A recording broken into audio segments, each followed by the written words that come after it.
എനിക്കൊരു വലിയ പണി തന്നിട്ടാണ് ഇതുപോലെ ചിരിച്ചുകൊണ്ട് ശിവു നിൽക്കുന്നത്. അതെന്താണെന്ന് ഞാൻ വഴിയേ പറയാം. അപ്പോൾ ശിവുവിൻ്റെ ബർത്ത്ഡേ ആയിരുന്നു 26-ാം തീയതി, അതായത് ഇന്നലെ. അപ്പോൾ അതിന് വേണ്ടിയിട്ടാണ് ഇവരെല്ലാവരും വന്നിരിക്കുന്നത്. അപ്പോൾ മിയയുടെ തലയിൽ ഈ ഒരു എട്ടുകാലിനെ കണ്ടപ്പോൾ എനിക്ക് ഒരുപാട് കൗതുകം തോന്നിയിട്ടാണ് ആ ഒരു വീഡിയോ എടുത്തത്. ശിവുവിന് ഗിഫ്റ്റ് വെക്കൊണ്ടാണ് അവർ വന്നിരിക്കുന്നത്. ഗിഫ്റ്റിനേക്കാളും കൂടുതലായിട്ട് അൻവിയും പാറുവും മിയയും അതുപോലെ തന്നെ കണ്ണനും എല്ലാവരും തന്നെ സ്വന്തമായിട്ടൊരു കാർഡും കൂടി ഉണ്ടാക്കി കൊണ്ടുവന്നിട്ടുണ്ടായിരുന്നു കേട്ടോ. അപ്പോൾ അതിൻ്റെ അകത്ത് മൈ ബ്രദർ എന്നാണ് എഴുതിയിരുന്നത്. അത് കണ്ടപ്പോൾ എനിക്ക് ഒത്തിരി സന്തോഷമായി. ഇതാണ് സിത്തുവും കാശിയും. സിത്തുവിനെ നിങ്ങളെല്ലാവരും കണ്ടിട്ടുണ്ടാവും, കാശീനെ ആദ്യമായിട്ടാണ് വീഡിയോയിൽ കാണുന്നതെന്ന് തോന്നുന്നു. അപ്പോൾ ഇതൊക്കെയാണ് ബർത്ത്ഡേയുടെ അറേഞ്ച്മെൻറ്റ്. പെട്ടെന്നുണ്ടായ ഒരു ഡിസിഷൻ ആയതുകൊണ്ട് തന്നെ വലിയ ഡെക്കറേഷനൊന്നും ഇല്ല. അതാണ് ഞാൻ പണി തന്നു എന്ന് പറഞ്ഞത്. രാവിലെ എണീറ്റപ്പോൾ ആൾക്ക് പാർട്ടി വേണം, തലേ ദിവസം വരെ അത് വേണ്ടായിരുന്നു. അപ്പോൾ ഞാൻ എന്ത് ചെയ്തു, കുറച്ച് ബലൂണും പിന്നെ നേരത്തെ മേടിച്ച് വെച്ചിരുന്ന ഒരു ടേബിൾ ക്ലോത്തും പിന്നെ ഒരു ഹാപ്പി ബർത്ത്ഡേ ഒക്കെ ഒപ്പിച്ചു. പിന്നെയും വേണമല്ലോ ഡെക്കറേഷൻ. അപ്പോൾ വീട്ടിലുണ്ടായിരുന്ന ബാക്കിയുള്ള വണ്ടികളൊക്കെ പുറത്തെടുത്തോ എന്ന് പറഞ്ഞിട്ടാണ് ഈ ഡെക്കറേഷൻ ഞാൻ സെറ്റ് ചെയ്തത്. കൊള്ളാവോ എന്ന് പറയണം കേട്ടോ. അപ്പോൾ കേക്ക് ഞാൻ നേരത്തെ തന്നെ ഓർഡർ കൊടുത്തിട്ടുണ്ടായിരുന്നു, കാരണം എൻ്റെ മോനാണല്ലോ.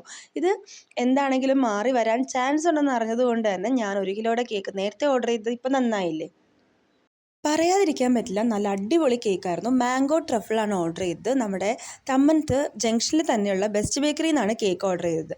അപ്പോൾ ആർക്കെങ്കിലും കേക്ക് വേണമെങ്കിൽ ധൈര്യമായിട്ട് അവിടെ നിന്ന് വാങ്ങിച്ചോളൂ. ചുമ്മാ പറഞ്ഞോന്ന് മാത്രമേ ഉള്ളൂ കേട്ടോ. എന്തായാലും ഫ്രൈഡേ അവധി ആയതുകൊണ്ട് ശിവുവിൻ്റെ ബർത്ത്ഡേ ആഘോഷം രാവിലെ തന്നെയായിരുന്നു ഞങ്ങൾ വെച്ചത്. കാരണം ജിക്കിക്കൊക്കെ നാട്ടിൽ പോകണമായിരുന്നു. അപ്പോൾ എന്തായാലും നന്നായി എന്ന് ഞാനും വിചാരിച്ചു. 10 മണിക്കാണ് ഞാൻ 12 മണിക്ക് എത്താവോ എന്ന് ചോദിച്ച് ഇവരെ എല്ലാവരെയും വിളിച്ചു പറഞ്ഞു. ആ സമയത്ത് തന്നെ എത്താനായിട്ട് ഇവർക്ക് പറ്റിയത് കൊണ്ട് സംഭവം ഉഷാറായി. അങ്ങനെ ഞങ്ങൾ കുറച്ച് നേരം കത്തിയൊക്കെ വെച്ചിരുന്നു. കുട്ടികൾ കുറച്ച് നേരം കളിച്ചു. പിന്നെ ഒരു സർപ്രൈസ് ഉണ്ട്. Happy birthday dear Shivaj, happy birthday to you. Sandhya ചേച്ചിയുടെ ഡേ കെയറിലെ കുട്ടികളായിരുന്നു ആ പാട്ട് പാടി അയച്ചത് കേട്ടോ. അപ്പോൾ അത് വലിയൊരു സർപ്രൈസായി. കാർത്തികയ്ക്കും കണ്ണനും രാവിലെ വരാൻ പറ്റിയില്ല. പക്ഷെ ഞാൻ ഡെക്കറേഷൻ ഒന്നും അഴിച്ചിട്ടുണ്ടായിരുന്നില്ല. കണ്ണനും കൂടി വന്നിട്ട് ഒന്നും കൂടി കേക്ക് മുറിക്കാം എന്നുള്ളതായിരുന്നു എൻ്റെ പ്ലാൻ. അങ്ങനെ തന്നെ കണ്ണൻ വന്നു കഴിഞ്ഞപ്പോൾ കേക്കൊക്കെ മുറിച്ച് രണ്ടുപേരും കുറച്ച് നേരം കളിച്ച് അടിപൊളിയായിട്ട് സന്തോഷിച്ചിട്ടാണ് എല്ലാവരും പോയത്. എന്തായാലും എന്തുകൊണ്ടും നല്ലൊരു ദിവസമായിരുന്നു. എനിക്ക് ചെറിയൊരു പണി കിട്ടിയെന്ന് മാത്രമേ ഉള്ളൂ. വെച്ചാൽ പെട്ടെന്നുള്ള അറേഞ്ച്മെൻ്റ് ആയതുകൊണ്ട് എനിക്ക് എവിടെ നിന്ന് തുടങ്ങണം, എന്ത് ചെയ്യണം എന്നുള്ളൊരു കൺഫ്യൂഷനിലായിരുന്നു ഞാൻ. എന്തായാലും ഭംഗിയായിട്ട് കാര്യങ്ങൾ നടന്നുകൊണ്ട് ഞാനും സന്തോഷത്തിലായിരുന്നു കേട്ടോ. അപ്പോൾ ഇതൊക്കെയാണ് ശിവുവിന് കിട്ടിയ ഗിഫ്റ്റ്. എന്തായാലും ശിവുവും ഭയങ്കര ഹാപ്പി ആയിരുന്നു. പ്രത്യേകിച്ച് ഈ ഒരു താറ് കിട്ടിയപ്പോഴാണ് ആൾക്ക് അത്രയും സന്തോഷമായത്. ഈ ഉമ്മ കൊടുക്കുന്ന കാണുമ്പോഴേ അറിയില്ല ആൾക്ക് വണ്ടിപ്രാന്താണ്, അത്രേ ഉള്ളൂ.